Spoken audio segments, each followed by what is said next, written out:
Hello दोस्तों, हर दिन के जैसे मैं नई नई कहानी लेकर आता हूँ। चैनल को सब्सक्राइब करें। तो कहानी हम शुरू कर रहे हैं।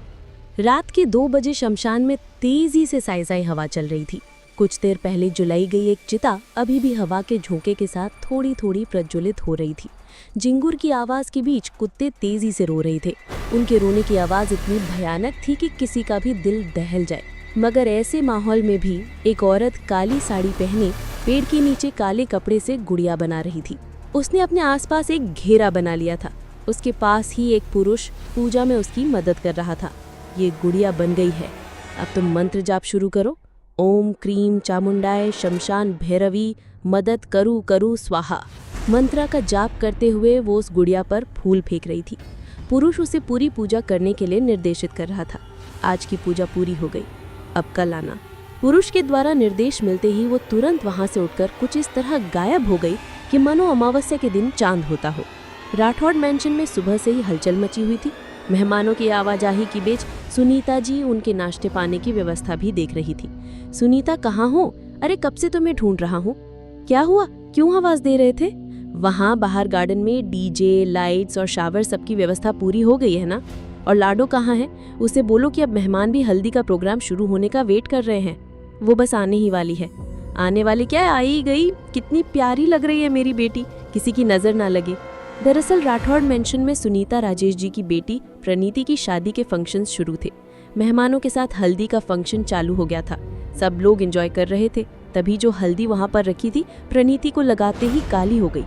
राधिका, ये क्या हुआ? मैंने तुम्हें खास कहा था कि हल्दी के फंक्शन के लिए ऑर्गेनिक हल्दी मंगवाना, मगर तुम्हारा ध्यान रहता ही कहाँ है। राधिका सुनीता जी की देवरानी थी जिसने शादी की तैयारी में सुनीता जी की मदद की थी। भाभी, मैंने ध्यान दिया था, हल्दी ऑर्गेनिक ही है। ये देखिए पैकेट। तो फिर देखो ये क्या हो गया। प्रणीति, तुरंत जाकर मुंह धोकर आओ। सब मेहमानों के बीच सुनीता की डांट खाकर राधिका कुछ नाराज हो जाती है, मगर मौके की नजाकत देख खामोशी रहती है। डोंट बी पैनिक, कभी कभी ऐसा हो जाता है। बाकी का फंक्शन एंजॉय करो।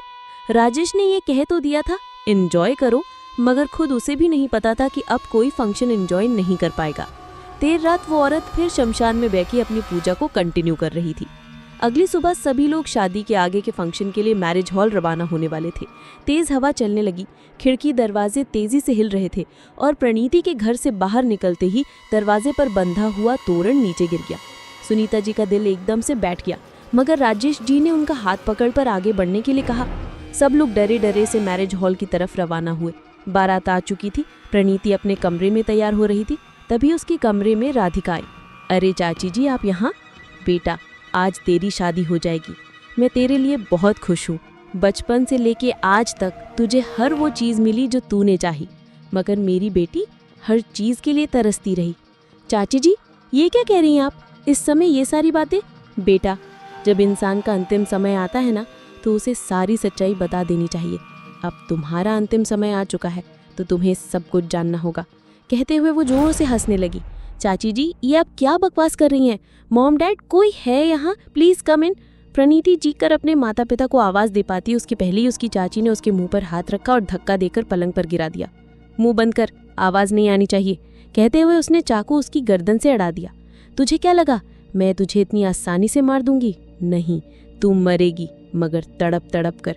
किसी को पता भी नहीं चलेगा कि तुझे मैंने मारा है। देखना चाहती है कैसे? कहते हुए राधिका ने अपने हाथ में गुड़िया लिया और उसका पैर मोड़ दिया। राधिका ने पैर तो गुड़िया का मोड़ा था, मगर दर्द प्रणीति को हुआ। क्या हुआ? दर्द हो रहा है? ऐसा ही दर्द मेरे सीने में भी होता है जब मैं तुम लोगों को खुश देखती हूँ। राधिका कुछ और कर पाती, इसके पहले प्रणीति उसे धक्का देकर बाहर निकलने की कोशिश करने लगी। प्रणीति, रुक जा। अगर तूने एक भी पैर इस कमरे से बाहर निकाला तो तुझे पता है ये दूसरी गुड़िया कौन है? दूसरी गुड़िया तुम्हारा होने वाला पति साहिल है। देखना चाहोगी तो देखो। कहते हुए उसने गुड़िया का हाथ मोड़ा तो घोड़ी पर बैठे हुए दूल्हे का भी हाथ मुड़ गया। वो दर्द से कराह रहा था, मगर उसे समझ नहीं आया कि अचानक उसका हाथ कैसे मुड़ा। ये देख प्रणीति की आंखों में आंसू आ गए। छोड़ दीजिए चाची जी, उसे छोड़ दीजिए। क्या चाहती हैं आप? बस इतना ही कि तेरी जगह आज मेरी गुड्डू दुल्हन बने और तू उसके रास्ते से हमेशा हमेशा के लिए हट जाए। कहते हुए उन्होंने प्रणीति को सम्मोहित किया और उसे छत पर बनी हुई पानी की टंकी में जाकर छिप जाने के लिए कहा। राधिका की बातों से सम्मोहित होकर प्रणीति छत की टंकी पर जाकर छिप गई। बारात स्वागत की कुछ देर बाद फेरों की तैयारियां शुरू हो गई। शादी का मुहूर्त नजदीक आ चुका है। दूल्हे को पूजा पर बिठाइए और दुल्हन को बुलवाइए। पंडित जी के कहने पर राजेश जी ने दूल्हे को मंडप में बिठाया और सुनीता जी को प्रणीति को लेने के लिए भेज दिया। मगर अगले ही पल अच्छा भला मौसम खराब होने लगा। जोर जोर से हवाएं चलने लगी। मंडप गिर गया। बारिश के कारण हवन कुंड की अग्नि बुझ गई। अरे ये क्या हुआ? ये तो घोर अपशगुन है।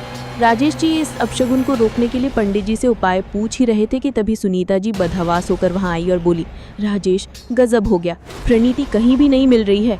ये क्या कह रही हो? वो कहीं नहीं मिल रही है? ऐसा कैसे हो सकता है? ढूंढो उसे।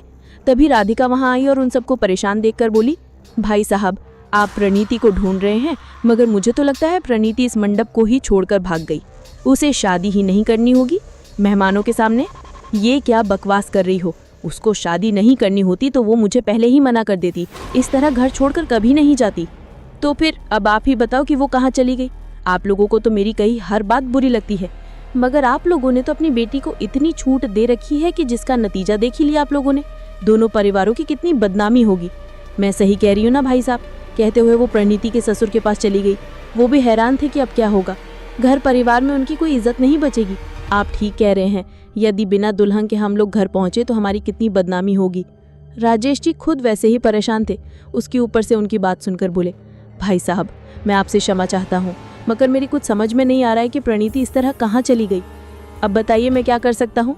दोनों परिवारों को बदनामी से बचाने का एक ही उपाय है, प्रणीति की जगह गुड्डू को दुल्हन बना दिया जाए। राधिका की बात सुनकर सब लोग वहां हैरान रह गए। राजेश जी गुस्से में बोले, ये कोई सब्जी मंडी है क्या कि एक सब्जी नहीं मिली तो दूसरी ले आओ? ऐसा कैसे हो सकता है? साहिल खुद इसके लिए तैयार नहीं होगा। क्यों साहिल? मैं सच कह रहा हूँ ना, अब ये शादी नहीं हो सकती। मगर राधिका के पास साहिल का वो डॉल था जिसे सम्मोहित कर राधिका ने उससे शादी करने के लिए हाँ करवा ली।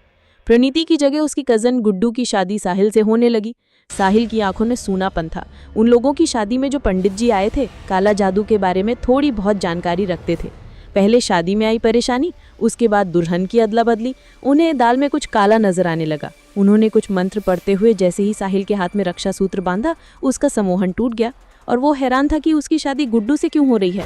सब लोग परेशान हो गए क्योंकि साहिल ने खुद गुड्डू से शादी करने के लिए हाँ की थी।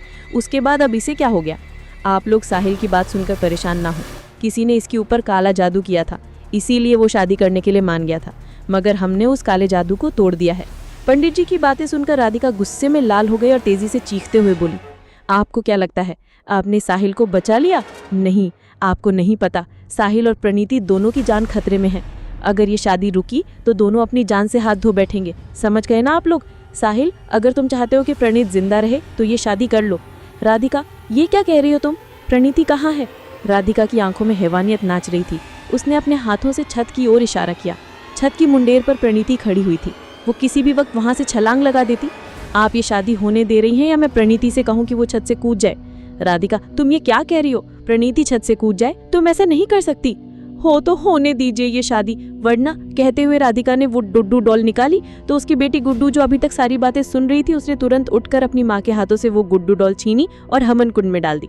माँ आप इस तरह मेरी शादी जबरन नहीं कर सकती। आपको कोई हक नहीं है कि आप प्रणीति दी और जी को परेशान करो।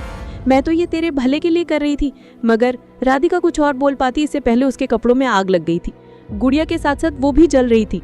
उसका किया हुआ जादू उसके ऊपर ही लौट कर आ गया। प्रणीति और साहिल दोनों की शादी धूमधाम से हो गई।